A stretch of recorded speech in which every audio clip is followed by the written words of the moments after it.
L'hypersensible et le tarot. Alors, l'hypersensibilité est un thème qui est très intéressant parce que les hypersensibles ont une nature particulière. Ils sont doués d'une très grande sensibilité, par définition, et les conséquences de cette sensibilité sont multiples. Cette hypersensibilité leur apparaît tout d'abord comme un handicap, avant de découvrir plus tard les talents que cette sensibilité très spéciale leur offre.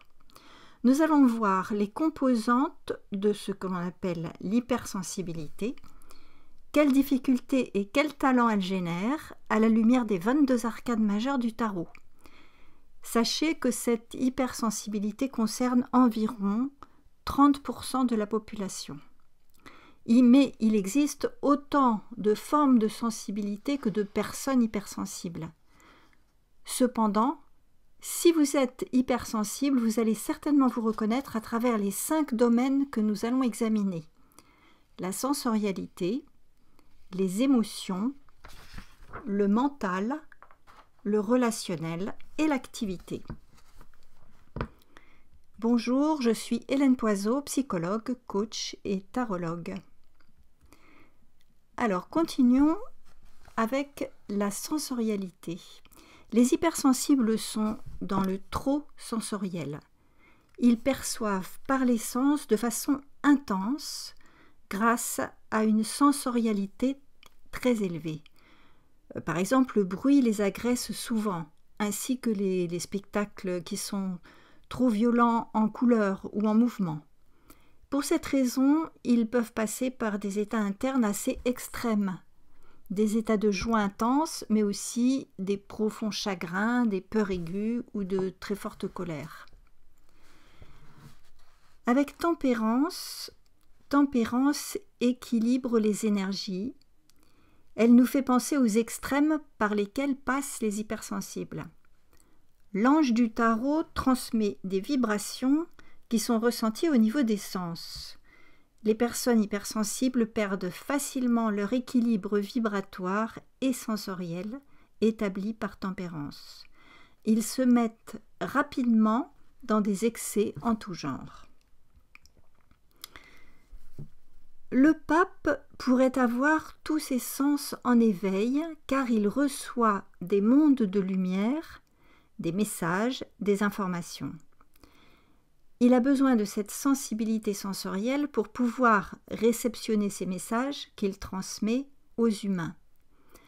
Notre corps est comme une antenne qui capte des vibrations et des informations, et cela concerne particulièrement le corps des hypersensibles. La roue de fortune évoque les hauts et les bas par lesquels passent les hypersensibles en raison de leur extrême sensibilité qui les fait réagir. Beaucoup vivent des états internes en montagne russe. Ils ont du mal à se centrer ou à garder un point d'ancrage, et c'est au centre de la roue qu'ils peuvent trouver un état de calme, comme le calme qui existe dans l'œil du cyclone. Voyons maintenant le domaine des émotions. Ces fortes émotions s'accompagnent d'une grande émotivité. Les émotions débordent très vite les hypersensibles. Ils ont besoin que la vie leur donne des occasions d'apprendre à traverser leurs émotions de façon plus sereine. Ils apprennent alors à les accueillir, à les identifier et à les laisser se dérouler comme le fait une vague. L'amoureux est dans les émotions d'amour, comme la passion amoureuse, l'enthousiasme ou l'abîme de tristesse des séparations. Il éprouve un grand besoin d'aimer et d'être aimé. Comme l'hypersensible, toute sa vie, il est en quête d'amour. C'est comme un tourment secret qui ne s'éteint jamais. De toute son âme, il désire vivre dans un état amoureux. L'arcane 13, est-ce que c'est un écorché? L'hypersensible est bien, lui, un écorché vif. La moindre chose, comme une critique ou un conflit, le met dans un état de grand malaise. Dans ce cas-là, l'hypersensible a l'impression qu'on lui arrache des parts de lui-même. Un regard, un mot, un geste le blesse. Il ne sait pas pourquoi. Le pendu se trouve dans une position de vulnérabilité. Suspendu par le talon gauche, du côté du cœur, il est en contact avec son talon d'Achille, la partie la plus vulnérable de sa personne, de son âme. Il ne peut plus rien faire. Comme un hypersensible, il se sent bloqué. Il n'a plus aucun moyen de s'échapper, il ne peut que s'en remettre à la vie avec toute sa vulnérabilité. Le diable fait penser aux vampires dont l'hypersensible est bien souvent victime. Très empathique, l'hypersensible est la proie des prédateurs qui rôdent autour de lui. Il se laisse attaquer et il ne comprend pas tout à fait qu'il a besoin de se défendre pour préserver son territoire. Il prend ainsi le rôle de victime et il devient dépendant. La maison Dieu est une tour construite de briques solides et protectrices. L'hypersensible a besoin de se protéger et cette tour est pour lui un refuge. Il a tendance à se méfier de ses émotions et pour les éviter, il risque de rester isolé dans sa tour. Il ne sait pas encore qu'il ferme ainsi la porte à l'énergie de feu la plus précieuse pour lui, celle de l'esprit, celle de la joie de vivre cette vie dans un corps. Le chariot est le véhicule d'un prince qui a revêtu sa cuirasse pour se protéger des agressions qu'il va inévitablement rencontrer dans le monde de la matière. La peur de l'hypersensible risque de l'enfermer dans la carapace de son faux self, car il croit qu'il ne peut pas affronter la vie sans cela. Mais sa cuirasse l'empêche d'avancer et d'utiliser la force animale de ses 2 chevaux. Voyons maintenant le domaine du mental. Le mental des hypersensibles est très fort. C'est souvent un mental à haut potentiel ou à multipotentiel. Il a besoin de faire marcher son mental très vite, ce qui explique sa peur de l'ennui. Il comprend vite et il a une grande intuition créatrice. Le mat est libre, indépendant et vif. Les yeux tournés vers le ciel, son esprit est pris dans un tourbillon. Le voilà vite perdu, car au bout d'un moment, il ne sait plus où il est, ni où il va. Il est comme un hypersensible qui se sent bombardé par de multiples pensées qui tourbillonnent, comme les feuilles des arbres dans le vent d'automne. Ces pensées l'obsèdent et l'entraînent dans des actes qu'il regrettera. Il ne sent même plus ce petit animal qui cherche à le retenir. L'impératrice a de nombreuses idées qui seront réalisées par son homme, l'empereur. Comme une hypersensible, elle pense beaucoup. Elle pense parfois trop, parfois de façon philosophique ou utopique, en croyant dur comme fer qu'elle a raison. Elle s'emballe, elle s'exalte. Elle ne sait pas encore faire de ses pensées et de ses paroles de magnifiques créations. La justice pèse le pour et le contre. Elle évalue, mesure et contrôle les équilibres des mondes. Elle peut apparaître comme statique, comme pourrait l'être une gardienne de sagesse. Elle pourrait aussi s'ennuyer comme une hypersensible qui ne se trouve pas dans son élément, dans le contexte où elle se sent bien. Elle s'immobilise alors, ne supportant pas l'ennui. Le battleur est un jeune plein de curiosité et d'activité. Il veut explorer l'inconnu. Il veut découvrir et apprendre. C'est un hypersensible qui ne peut pas s'empêcher de découvrir sans cesse de nouvelles choses. Il explore tout ce qui suscite sa curiosité. Il explore là où ses désirs l'appellent.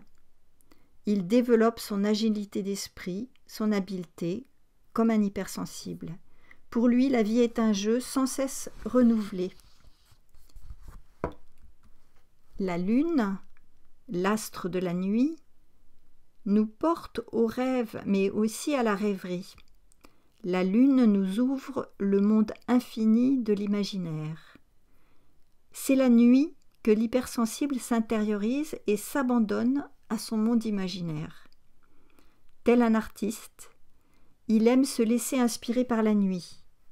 Il crée ainsi toutes sortes de romans, de poésies, de personnages et d'aventures. Il se met hors du temps. Voyons maintenant le domaine du relationnel. L'hypersensible est empathique. Il donne son écoute et sa compréhension à l'autre. Cela pourrait parfois le vider de son énergie lorsque l'état de l'autre l'affecte. Pour se retrouver, il a besoin de silence et de solitude. Il ne lui est pas toujours facile de s'intégrer socialement dans une société qui se complaît au faux semblant. La papesse est à l'écoute. Elle collabore avec l'autre de façon empathique. Elle aime coopérer et apporter son aide aux autres. Elle est comme une bonne mère qui cherche à comprendre l'autre. Elle est discrète et attentive, comme peut l'être une femme hypersensible à côté des personnes qui souffrent ou qui subissent leur sort. Elle s'enquiert, compatit et aide. L'étoile éclaire une femme nue qui s'agenouille et qui donne. Elle verse l'eau de la vie et permet à cette eau nourrissante de s'écouler. Elle donne la vie.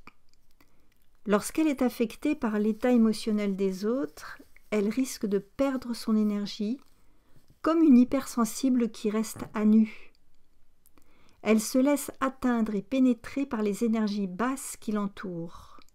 Elle se vide en oubliant de se remplir. Le soleil éclaire et réchauffe deux enfants jumeaux qui se retrouvent. Ils se soutiennent et communiquent. Devant le mur construit par la société, ils ont dû apprendre, parfois durement, comme le font les hypersensibles, à s'intégrer à la société. Ils sont comme des enfants qui s'entraident grâce à un esprit de solidarité qu'ils ont développé dans leur monde. Et là, ils apprennent à rayonner. L'ermite se recueille et s'intériorise. En tant qu'hypersensible, il a un grand besoin de silence et de solitude. C'est ce qui lui permet d'éclairer son propre monde émotionnel pour le connaître. Il développe son monde intérieur jusqu'à ce qu'il puisse s'appuyer solidement sur lui. C'est ainsi qu'il se ressource, qu'il se retrouve, qu'il parvient enfin à se connaître, à s'apprécier et à s'aimer. Enfin, le dernier domaine, l'activité. L'hypersensible a besoin d'action et même de performance pour utiliser tout son potentiel. Il a d'ailleurs une grande résistance. Il a une grande exigence envers lui-même vis-à-vis de son travail ou de ses occupations. L'empereur réalise, construit et structure. Il s'organise et performe. Il est attentif aux détails pour exécuter aussi parfaitement que possible ses plans d'action. C'est ce que fait l'hypersensible qui cherche à être performant, à travailler vite et bien. Il utilise une énergie qui lui semble inépuisable pour produire et réaliser concrètement. Lorsque sa sensibilité est touchée à vif, il procrastine. Le jugement réunit 4 êtres dans la joie d'une célébration. Un archange fête la renaissance d'un être qui, au bout de son chemin de vie, a unifié ses polarités, féminines et masculines. Cette deuxième naissance a été possible grâce à ses talents de haut potentiel qu'il a su explorer. L'hypersensible porte en lui ce potentiel de renaissance à lui-même. La vision souffrante de ses parents s'est transcendée en vision bienheureuse. La force incarnée par cette femme est présente au cœur de l'hypersensible, même si elle ne le sait pas. Elle en a en effet une force, une résistance qui est supérieure à la moyenne. Cependant, en agissant sous stress, elle risque de se brûler et d'aller jusqu'au burn-out. Heureusement, elle pourra se rétablir grâce à cette puissante énergie qui est en elle. Cette expérience lui permettra de prendre conscience de sa force. En conclusion, tous ces aspects de la nature d'un hypersensible lui permettent de s'accomplir en apportant sa contribution au monde. Mais avant cela, il doit passer par des difficultés, par des épreuves et par l'acceptation totale de sa vulnérabilité. Il découvre alors ses nombreux talents et sa créativité. Il peut accéder au sublime. Le monde est occupé par les 4 énergies devenues des êtres vivants. Ils encadrent une femme qui, au milieu d'une mandorle, a transformé son hypersensibilité en plénitude. Elle peut maintenant, les bras ouverts, s'ouvrir au monde et lui apporter ses talents. Elle utilise sa baguette magique pour créer sous l'impulsion du soi et elle découvre la beauté du monde. Elle s'enivre de l'élixir parfumé qu'elle tient dans la main droite. Voyons maintenant la renaissance de l'hypersensible. Le début de la vie d'un hypersensible est difficile, nous l'avons vu. Il est trop émotif, trop sensible, trop sensitif et porté aux extrêmes. Il se sent agressé, utilisé, pompé. Il a du mal à savoir qui il est. Son mental est suractif, son relationnel compliqué. Il est perfectionniste et s'en demande beaucoup. Voici quelques conseils pour que votre hypersensibilité devienne votre plus précieux atout. Tout d'abord, la sensorialité. Prenez un temps quotidien de silence à partir de 5 minutes pour porter votre attention sur vos sensations corporelles en vous plaçant dans un état d'accueil. Dites à votre corps que vous l'aimez et que vous le remerciez de tout ce qu'il fait pour vous sans que vous le sachiez. Vous pourriez éventuellement aller visiter avec amour vos 7 chakras, si vous les connaissez. Habituez-vous à revenir le plus souvent possible à vos sensations. Faites chaque jour des respirations profondes comme celle de la cohérence cardiaque ou comme des respirations avec des pauses pour retenir l'air. Habituez-vous à des respirations soupirs dans le bassin qui sont une source de sérénité et de paix. Les émotions. Vos émotions ont besoin d'être reconnues et traversées pour que votre énergie circule. Entraînez-vous à observer les émotions qui vous traversent. Identifiez l'émotion qui est là. Est-ce que c'est une peur, une anxiété, une colère, un chagrin, une tristesse, un dégoût ou encore une joie? Regardez dans quelle partie du corps cette émotion se manifeste. Respirez dans cette émotion en imaginant qu'elle est dans l'une de vos parties enfants, une énergie enfant qui est en vous.